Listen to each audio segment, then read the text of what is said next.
Yesu nasimbama na liloba Nzambe ya nkolo na bomo. Yango ata bitumbeleki makasi na banga teo, nasimbama na mokeli na nyonso assurance éternelle. Nazananga moleki mais pour l'instant nazana no wanase.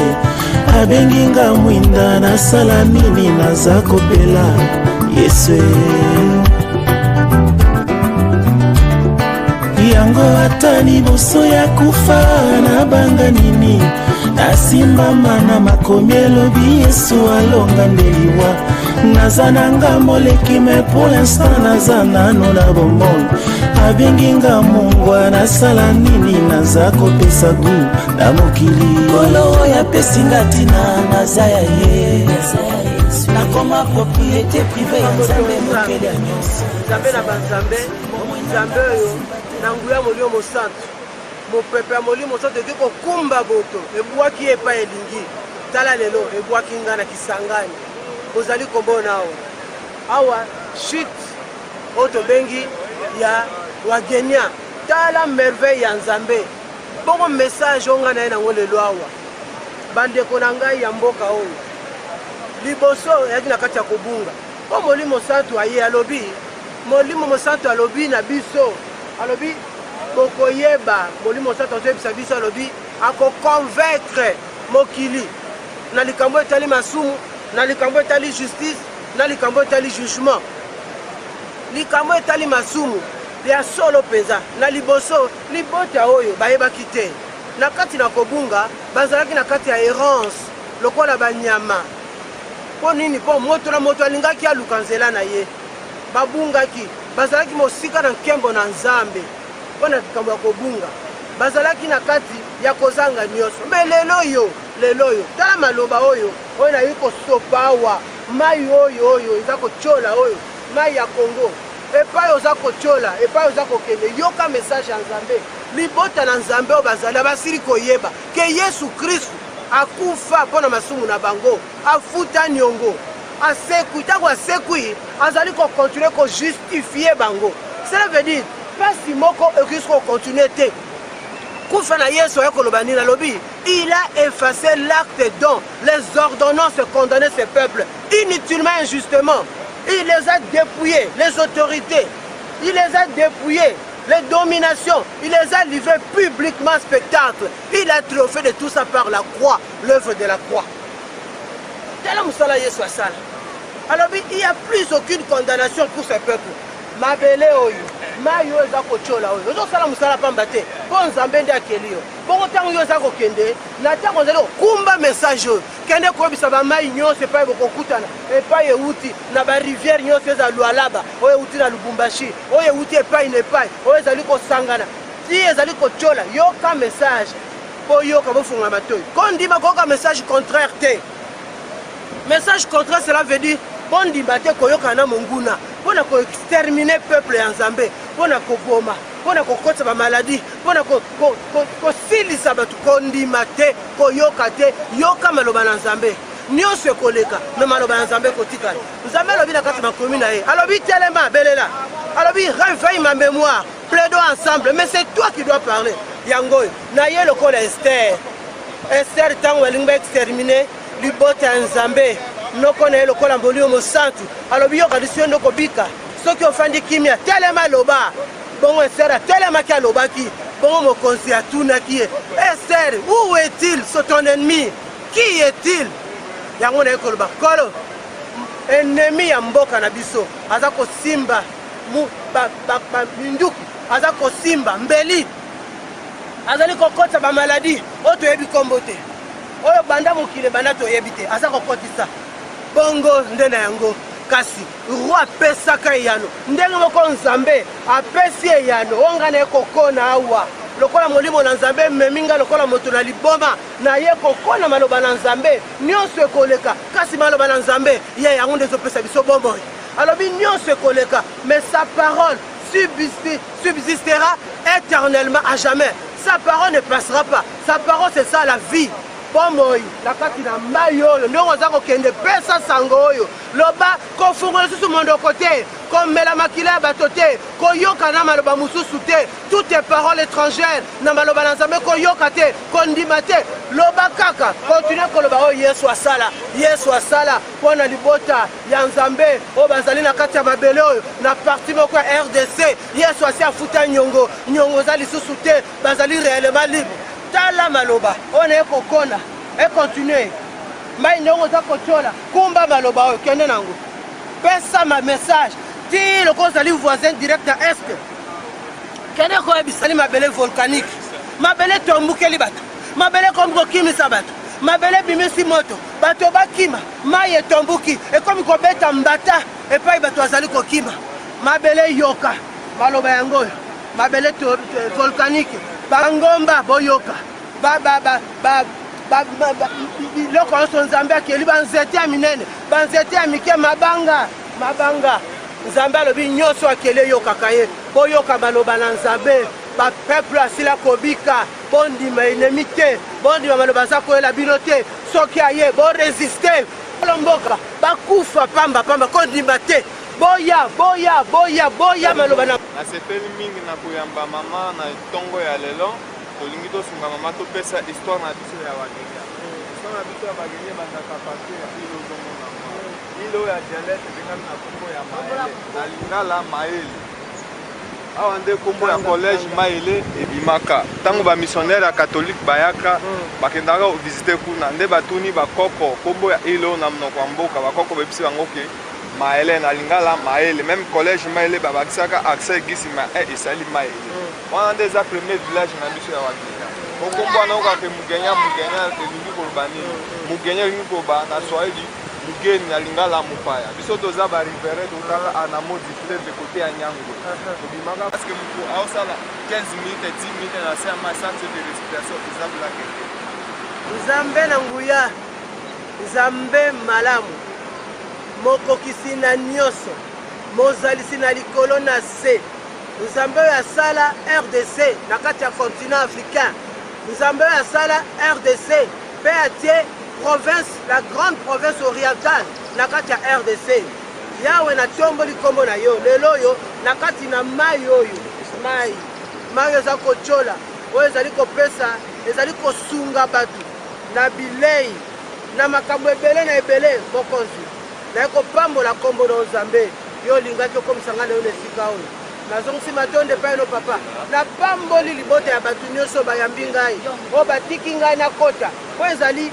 mabele mai ya biso ata nauti mosika me bayambi ngai lokola libota na bango yawe tika opambola bango pambola bana pambola mibange pambola basi pambola misala bayali kosala nzambe ntango bakokota na mai oyo mbisi ezali oyo opesi biloko ya kolia ezanga te bazanga mbisi te bazanga eloko ya koliela te makemba ebota bamanga ebota mabele ezala petepete bamona mpasi te kolo mpo yo nde osalaki mokili oyo mpo olingaki bango bazala oyo oza nzambe malamu yawe oyaki na biso tokomi kozonga tika nkombo na ezwa lokumu na nkombo na kristu yesu tobonde tolobi amen ngai nazali nauti na kinshasa ya solo tala oyo bazali mosala baza kosala yango oyo mosala monene biso toali batei sango malamu me sango malamu ezali kotinda kopesa mayele bato bamaterialize mayele na bango ezali korepresente ndenge toali komona yango oyo basali boye ezali babwaye na bango mpe po epesa bango makoki bongo yango naza kolakisa donc nazali représentant légal oyebi ntango naleka na youtube nazali mama révérende pasteur Godly Voili naza membre ya ECC naza mpe membre ya CLF donc nayaki mpo na kosala mosala ya nzambe naye kopose acte prophétique nayebi ke bandeko na nga basi baleka basali ya nzambe basi baleka bape babondela mpe ngai naye kosala oyo ya ngai lokola ndenge nalobi reine Esther ntango ayaki na tour na ye mpo Mardochée alobaki soki okosala te yokanisi yo nde okobika yo moko na mboka na biso malamu kimia ezala bato babika na kimia na kati ya babondelo nzambe apesi biso nde mosala nayebi kosala napamboli bana nyonso ya Mahanaïm napamboli ECC napamboli mission ya bonne nouvelle na mokili oyo nakombo na Yesu Kristo amen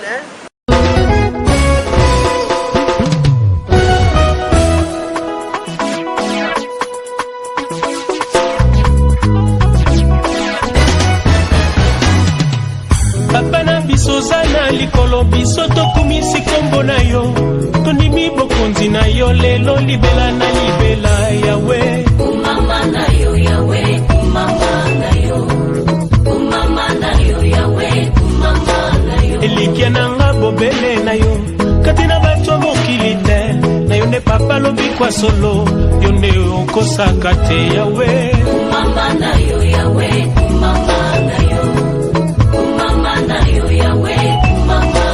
soki tosengi okopesa soki toleli oyanolaka yawe likiapa na yo yo nde okosaka te yawe umama na yo yawe umama na yo umama na yo yawe umama na yo motesalama te la lola oyo koma nzambe tu te suffis à toi-même la source intarissable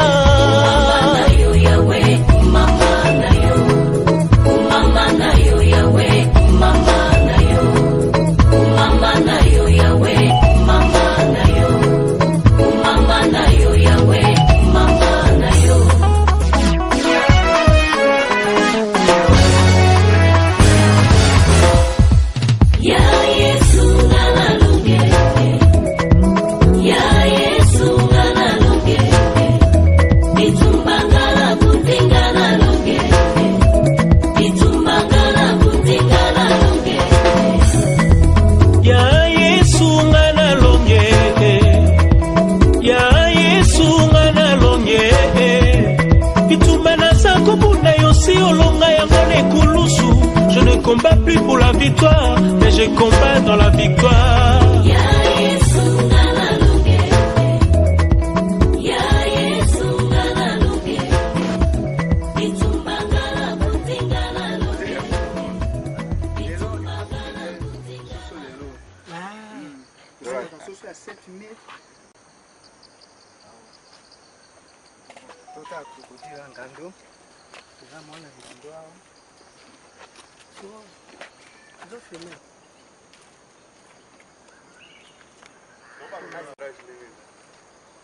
topamboli nzambe topusani susu awa toza na chopo bongo na chopo toza na kati ya zo oyo bandeko ezali naki kobenga ngo ndire ezali un zo naturel c'est vrai maboko ya bato ekoti babongisi toali komona na nsima oyo babengaka ye abula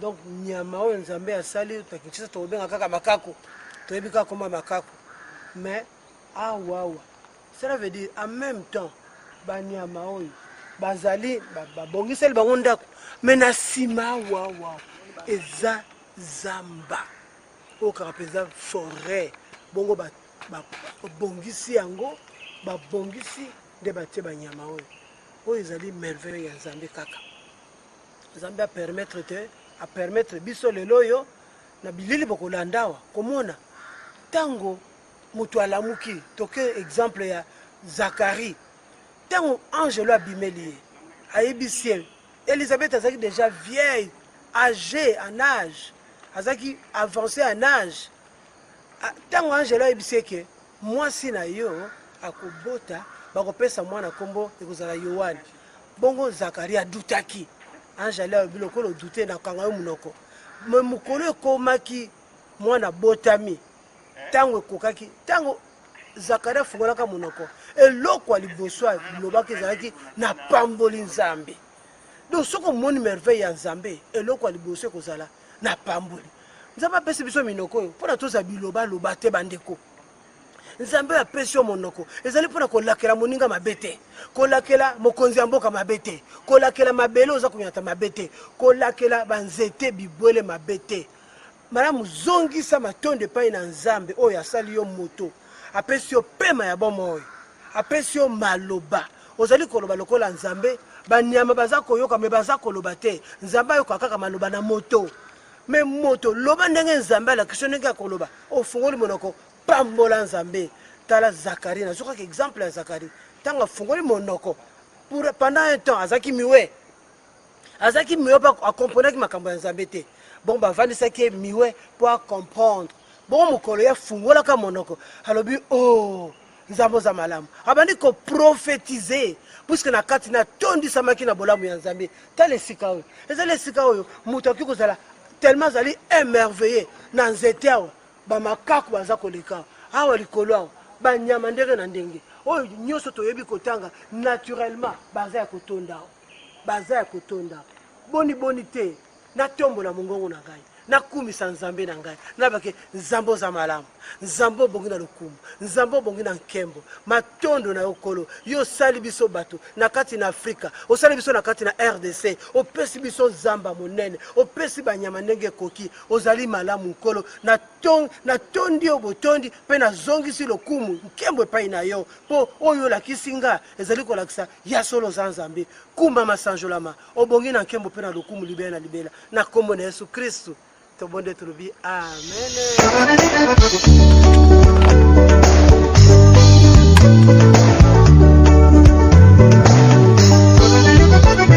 Il est bon de louer Dieu. Alléluia. Il est bon de louer Dieu. Alléluia. Il est bon de louer Dieu. Alléluia. En louant-le. Alléluia. En louant-le. Alléluia. Il est bon d'élever Dieu. Alléluia. Il est bon d'élever Dieu. Alléluia. Il est bon d'élever Dieu. Alléluia. Oh, élevons-le.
C'est quoi pour les coloana?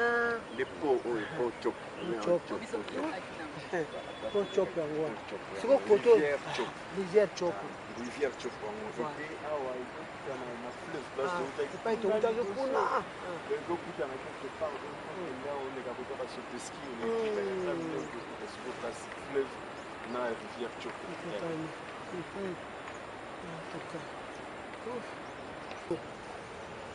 La parole, c'est ça, l'eau, naturellement.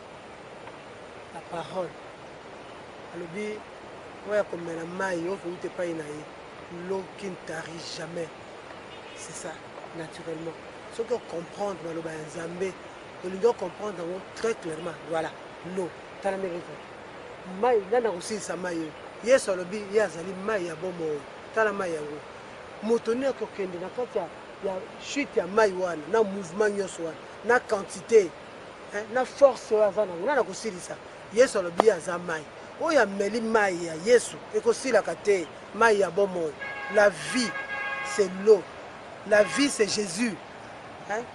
Pas il s'agit pas de cette eau. Oyo ezali kaka pour muto comprendre. Mais la vraie eau c'est lui-même Jésus. Oyo yambi Yesu. Oyo ameli maloba na Yesu. Ameli maille ya bomo. Abi ekosilaka te. Okene kosenga mutu wana kopesa me pa inga epai nanga na kopesa ekosila te ndenga ya nolaki na mwasi ya Mosamaria abi pesa nga maya obiso na bino toyoka na kate mukoni ba yuda na ba samaria bakabula kama Yesu alobi yondo kwa kosenga soki oyebaka soki nazadani nazali likabo ya tata les dons de Dieu. C'est lui quand il te donne l'eau qui va te donner ça ne va jamais tarir ngai Yesu mone pa masula Yesu na mwasa Samaria tala mai yango yango na kisangani na chopo bandeko Nzambe ya Congo Nzambe alingi Congo mingi alakisi mai tala puissance ya mai yozana Yesu zana puissance ya Yesu c'est plus que ce ton naturel Jésus en toi la force la puissance la joie la splendeur la joie de vivre la joie de mouvoir la joie de parler. La joie de parler, on ne parle pas n'importe comment, mais on parle de la part du Seigneur. C'est la parole de Dieu qui nous fait vivre. C'est cette parole qui nous a rendus à la vie ce matin. Vous voyez comment nous sommes. C'est grâce à la parole, l'eau. L'eau.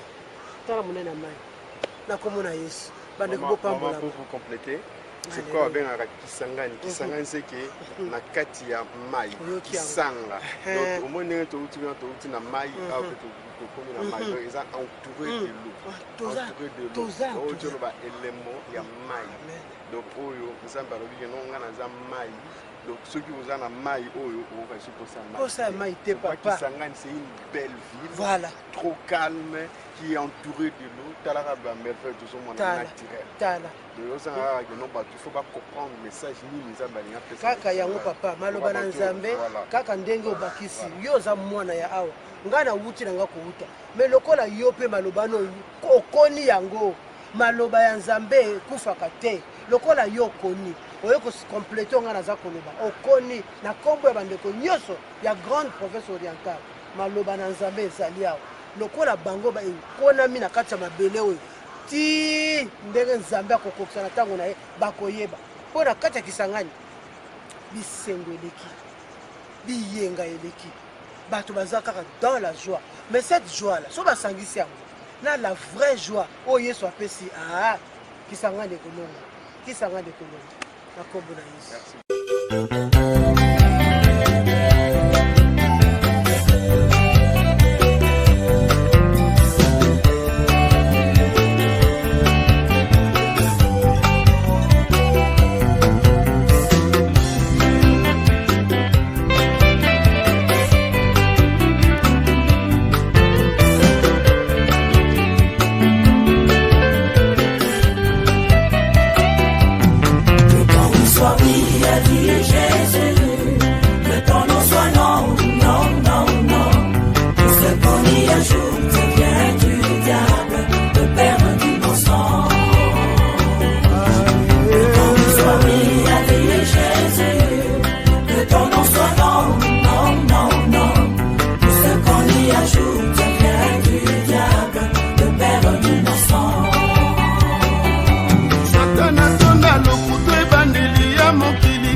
Zonga kotia ye minyololo.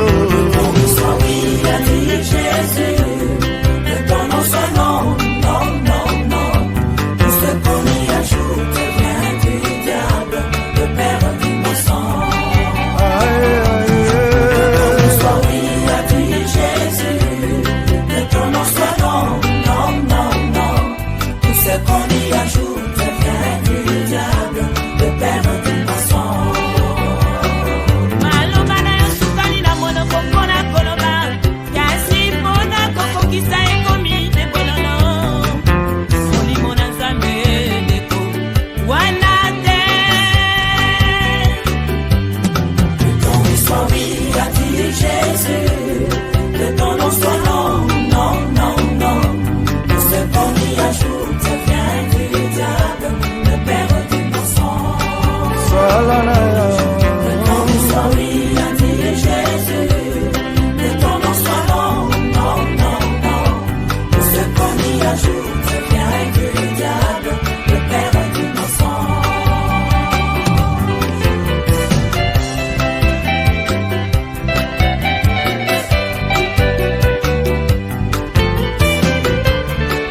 Maloba ya solo ebima na monoko na yo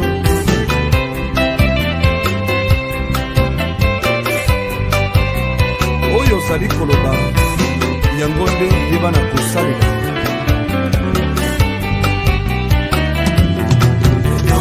Oui, a dit Jésus, que ton nom soit non, non, non, non.